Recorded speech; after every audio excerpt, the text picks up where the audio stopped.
ഭാരതീയ ജനതാ പാർട്ടിയുടെ സംസ്ഥാന അധ്യക്ഷൻ ശ്രീ രാജീവ് ചന്ദ്രശേഖർ അവർകൾ, പാർട്ടിയുടെ മുൻ സംസ്ഥാന അധ്യക്ഷനും നമ്മുടെയൊക്കെ മാർഗദർശി രഞ്ജിത്ത് അവർകൾ, പാർട്ടിയുടെ മറ്റൊരു സംസ്ഥാന സെക്രട്ടറി ശ്രീ എസ് സുരേഷ് അവർകൾ, ഇവിടെ വന്നു ചേർന്നിരിക്കുന്ന പ്രിയപ്പെട്ട സഹപ്രവർത്തകരെ ഇന്ന് അഹമ്മദാബാദിൽ നടന്നിട്ടുള്ളത്.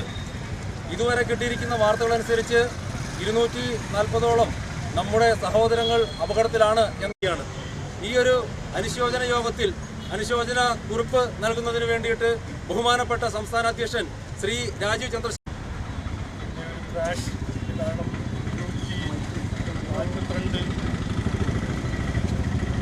സാധാരണക്കാരുടെ ഞങ്ങൾ ഇന്ന് ഇവിടെ യാത്രക്കാരുടെ ഞങ്ങൾ ഇവിടെ വന്ന് കണ്ടോലൻസസ് പാസ് ചെയ്യാനാണ് ഇവിടെ എത്തിയിരിക്കുന്നത്.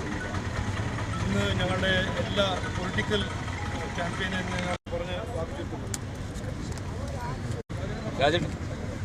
രാജേട്ടനെ ക്ഷണിക്കുന്നു. അതിദാരുണമായ ഭാരതത്തിലെ മാത്രമേ ലോകത്തെമ്പാടുമുള്ള ജനങ്ങളെ ദുഃഖത്തിലാക്കി